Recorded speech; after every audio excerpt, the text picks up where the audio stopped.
টাঙ্গাইলের কালিহাতীতে সড়ক দুর্ঘটনায় বগুড়া জেলা প্রশাসনের ম্যাজিস্ট্রেট লক্ষণ চন্দ্র দাস ও তার গাড়ির চালক আহত হয়েছেন। সোমবার রাতে ঢাকা টাঙ্গাইল যমুনা সেতু মহাসড়কের উপজেলার সল্লা এলাকায় দুর্ঘটনা ঘটে। স্থানীয় পুলিশ জানায়, ঢাকা থেকে ছেড়ে আসা বগুড়া জেলা প্রশাসকের কার্যালয়ের একটি পাজেরো গাড়ি উত্তরবঙ্গের দিকে যাচ্ছিল।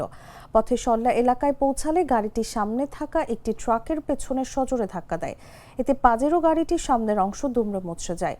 দুর্ঘটনার পর স্থানীয়রা আহতদের উদ্ধার করে দ্রুত টাঙ্গাইল জেনারেল হাসপাতালে পাঠায়।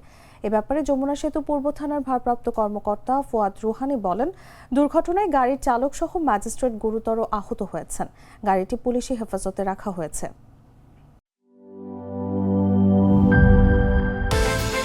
বিকাশ পেমেন্টে 10,000 টাকার বেশি অফার। শপিং চলছে তো।